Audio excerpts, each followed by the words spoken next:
दुष्कर्मर शिकार होता महिला को फोन करी तार वीडियो छाड़ुंट मुख्यमंत्री और राज्य बीजेपी सभापति माने या भलिया अमानवीय प्रसंग आज्ञा मो जीवन में मुझे देखी ना भल हम स्कूटी चढ़े कार चढ़े किंतु तेल पकड़ पैसा न तेल दाम बढ़ी चली कौटे कार कंपनी सहित डील ना कार आवश्यकता कौन पाई पड़ू गाँव रे रास्ता तैयारी हवा दरकार तापर कम्युनिकेबिलिटी रहिबा दरकार सेटा न करी आपण कहे कार पाई लोन देवे केवल आपण मध्यवित्त महिला को सहायता हवा कथा किंबा कोटे कार कंपनी सहित ही डील हो नचेत ये माने यार कौन से गोटे डेली कारटा हूँ कौन कारटा हूँ गोटे अपर क्लास एस्पिरेशन ना अपर क्लास एस्पिरेशन को गोटे सरकार कहीं सहयोग कर बिल्कुल एथरे माने कौन सी प्रकार एम्पावरमेंट एथरे नहीं किंबा या पछरे एमती किसी गोटे बड़ उद्देश्य ना या पछरे केवल गोटे बड़ डील थी सेटा हूँ कौन सी गोटे कार कंपनी सहित डील थी ता छड़ा अधिक किसी ही नहीं सरकार लक्ष्यपति टार्गेट सब आज्ञा बीजेपी सरकार गोटे बढ़िया थ्योरी हो प्रतिदिन कही दिया हम सब हो भारत समस्त लक्ष्यपति होती भारत में गरीबी नाई भारत सब लोग खुशी अच्छा तेणु आपण मैंने प्रचार कर चलिए जी जो खावा न पाऊँ न पाऊ आपड़ तो गाँव को जाकर रिपोर्ट करूना आपण मान समस्त रिपोर्टिंग होची बर्तमान भुवनेश्वर राजधानी छाती बसिले रिपोर्ट कले सब बढ़िया चली सरकार जहाँ कहले सब बढ़िया सुंदर देखा किंतु गाँव में असंख्य महिला आज जो वार्धक्य भत्ता पाइबापी पंचायत ऑफिस को जाई पारना मु गोटे गाँव कोरापुट जिलार गोटे गाँव फोटो देखिए छाती फाटी जीव आपंकर जे जड़े महिला तांकर घर नाई से ठिया होती रास्तार तांकर वार्धक्य भत्ता पाइबापी से जाऊँच पाखापाखि केते प्रति से जो वार्धक्य भत्ता पाँच 500 टंका ऑटो भड़ा दौरान 1000 टंका पाइबे 500 टंका ऑटो भड़ा देवे से माटी कार किणी पार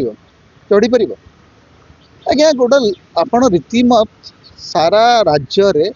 लोकों को प्रचार ना रे गोटे अश्लीलता ही देखई चली लक्षपति दीदी अच्छा लक्षपति दीदी लक्षे टंका रोजगार करथबा लोक गोटे कार चढ़ो गोटे कार किणिला परे से कार को मेंटेन करने आपणकर कौटी से रखिबो कार को भुवनेश्वर रे आपण देखुथिबे जे असंख्य लोक कार किणी दउचंती गैरेज ना पार्किंग एरिया समस्त कार रास्ता ठिया एवं कार परे कार किणिक बर्बाद हबार अनेक लक्षण देखा देइछे एटा बर्बाद करने ही योजना चलती महिला निर्यातना बढ़ुची महिला को जो पीड़ित मैंने रोच दुष्कर्म शिकार होती ना मिले कि सरकार ये योजना बाहर देखो प्रथम कथा हूँ महिला माने दुष्कर्म शिकार होती दुष्कर्म शिकार होता महिला को फोन करी तार वीडियो छाड़ुंट मुख्यमंत्री और राज्य बीजेपी सभापति माने या भलिया अमानवीय प्रसंग आज्ञा मो जीवन में मुझे देखी ना हाँ ठीक अच्छे या पूर्व किए गोटे पुरस्कार पाइक आसला आप बधाई जन फोन कले तार फोटो छाड़िले तार वीडियो छाड़िले बुझा पड़ू हाँ ठीक अच्छे से राज्य गौरव आनी जड़े पीड़िता धर्षण भाया दुष्कर्म भाया घटना जड़े पीड़िता महिला को फोन करी तार फोटो आप पठाते वीडियो पठाते माने यही स्तर को आसला आम राजनीति एवं या आपण मैंने खबर कागज रे मुख्य प्रसंग भी कर आमे मैंने नहीं कहानी भी कर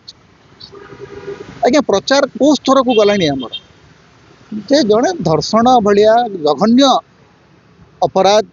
भोगी थिबा एवं पीड़ा सहूथुबा गोटे महिला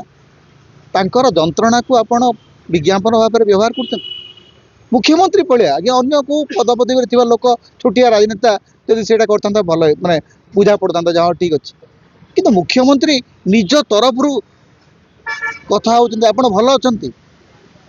राज्य सरकार तुम सहित अच्छा तुम किसी हेनी आज्ञा सी जहाँ कष्ट पाइबा कथा पाई सारी राज्य सरकार कौन करें मुख्यमंत्री कौन कहते मुझे बुझीपार एवं मुख्यमंत्री को किए ए संपर्क में गाइड करुच्ची मत आश्चर्य लगुच आप जड़े दुष्कर्म पीड़िता वीडियो छाड़ुंट गणमाध्यम ତାଙ୍କର ଭଏସ୍ ହେଲା କି ତାଙ୍କ ମାନେ କିଏ ପଟେ ଏଇଟା ମାନେ ପ୍ରଥମ କଥା ହେଲା ଏଇଟା ସମ୍ପୂର୍ଣ୍ଣ ଭାବରେ ଗୋପନୀୟ ରହିବା କଥା। ସେ କିଏ, ତାଙ୍କର ଭଏସ୍ କ'ଣ, ଏଇଟା କେହି ଜାଣିବା ଉଚିତ ନୁହଁ। ଗୋଟେ ଦେଖିବା ଗତ କିଛି ଦିନ ତଳେ ଗୋଟେ ସଭାରେ ଗୃହମନ୍ତ୍ରୀ ଅମିତ ଶାହ କହିଥିଲେ ଯେ ଦେଶରେ ହିନ୍ଦୁଙ୍କ ସଂଖ୍ୟା କମୁଛି, କେବଳ ରୋହିଙ୍ଗ୍ୟା ଏବଂ ବାଂଲାଦେଶୀ ଦେଶକୁ ପଶୁଛନ୍ତି ବୋଲି ସେ ତାଙ୍କୁ ବଢୁଛି। ସେଇ ଯୋଉ ଟ୍ୱିଟ୍ଟା କରିଥିଲେ ସେ ଟ୍ୱିଟ୍ଟାକୁ କାହିଁ ଲିଭେଇ ଦେଲେ ଏବଂ ଗତ 10 ବର୍ଷ ଭିତରେ ବଢ଼ିଛି ବୋଲି ସେ କହୁଛନ୍ତି। ଗତ 10 ବର୍ଷ ଭିତରେ ଯଦି ବଢ଼ିଛି ସେଥିପାଇଁ ଦାୟୀ କିଏ? ନରେନ୍ଦ୍ର ମୋଦି ଅମିତ ଶାହ ଛଡ଼ା ଆଉ କିଏ ଦାୟୀ? କାହାକୁ ଦାୟୀ କରୁଛନ୍ତି? ଯଦି ବଢ଼ିଛନ୍ତି ତାହେଲେ 2 ଜଣ ସେଥିପାଇଁ ଦାୟୀ ଏବଂ 2 ଜଣ ତାଙ୍କର ଯେଉଁ ଅଛି ସଂଗଠନ ଯେଉଁମାନେ ହିନ୍ଦୁ ହେଉଛନ୍ତି ସେମାନଙ୍କ ଆଗରେ ଉତ୍ତରଦାୟୀ ରୁହନ୍ତୁ। ଗତ 10 ବର୍ଷ ଭିତରେ ବଢ଼ିଛି ପରା 24%। ସିଏ ତ କହିଛନ୍ତି, ସିଏ ତ ଟ୍ୱିଟ୍ କରିଥିଲେ, ସେ ଟ୍ୱିଟ୍କୁ ପୁଣି ୱିଡ୍ର କରିନେଲେ, ଲିଭେଇ ଦେଲେ ତାକୁ। ବର୍ତ୍ତମାନ ଯଦି ବଢ଼ିଛି ଗତ 10 ବର୍ଷ ଭିତରେ ଯଦି ବଢ଼ିଛି ସେଥିପାଇଁ ନରେନ୍ଦ୍ର ମୋଦି ଏବଂ ଅମିତ ଶାହ ଦାୟୀ। କାହାକୁ ସେମାନେ କହୁଛନ୍ତି? ରୋହିଙ୍ଗ୍ୟା ବଢ଼ିଛନ୍ତି, କେଉଁଠୁ ଆସିଲେ? ଜନ୍ମ ହେଲେ କି ଭିତରୁ? ବର୍ଡର ସିକ୍ୟୁରିଟି କାହାର ଦାୟିତ୍ୱ? ଆଭ୍ୟନ୍ତରୀଣ ସିକ୍ୟୁରିଟି କାହାର ଦାୟିତ୍ୱ? ଯଦି ଆପଣଙ୍କର ଦାୟିତ୍ୱରେ ଆପଣ ନିର୍ବାହ କରିବାରେ ବିଫଳ ହେଇଛନ୍ତି ତାହେଲେ କାହାକୁ ଦୋଷ ଦେବି? କେବଳ ଡର ତିଆରି କରିବେ, ଆଜ୍ଞା ରୋହିଙ୍ଗ୍ୟା ମାଡ଼ି ଆସିଲେ, ଆଜ୍ଞା ବିଦେଶୀ ମାଡ଼ି ଆସିଲେ। ଆଜ୍ଞା ଯଦି ମାଡ଼ି ଆସିଲେ ଆପଣଙ୍କର ଦାୟିତ୍ୱ କ'ଣ ଥିଲା?